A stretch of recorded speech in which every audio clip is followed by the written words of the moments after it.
साथीहरू, यदि हजुरहरू पनि हिमालयन ब्याङ्कको ग्राहक हुनुहुन्छ भने अबदेखि तपाईँहरूले हिमालयन ब्याङ्कको मोबाइल ब्याङ्किङ एपबाट पनि सजिलै ई-सेवामा पैसा लोड गर्न सक्नुहुन्छ भने ई-सेवाबाट पनि हिमालयन ब्याङ्कको एकाउन्टमा पैसा ट्रान्सफर गर्न सक्नुहुनेछ।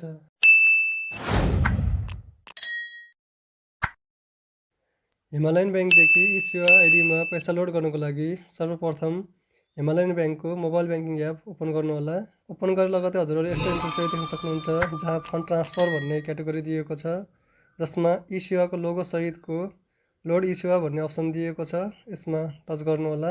त्यसपछि हजुरले यहाँ यस्तो इन्टरफेस देख्न सक्नुहुन्छ जहाँ ई-सेवा आइडी तपाईँहरूले राख्नुहोला।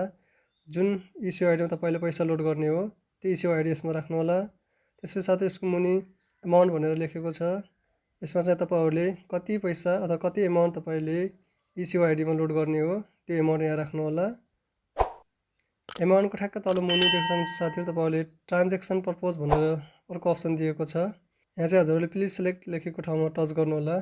टच गरेर लगतै साथै तपाईँले यहाँ केही अप्सनहरू देख्न सक्नुहुनेछ। त्यसो तपाईँले कुन पर्पजको लागि ट्रान्जेक्सन गर्दै हुनुहुन्छ अथवा ई-सेवामा लोड गर्दै हुनुहुन्छ त्यो पर्पज यसमा सेलेक्ट गर्नुहोला।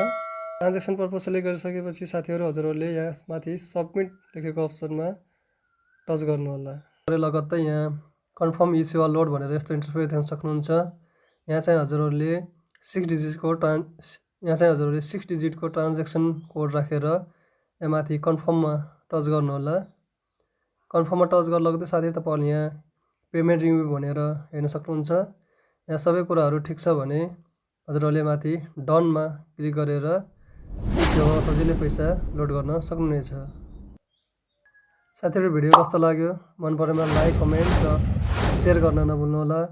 यस्तै नयाँ भिडियोहरूको लागि च्यानललाई सब्सक्राइब गर्न पनि नभुल्नुहोला।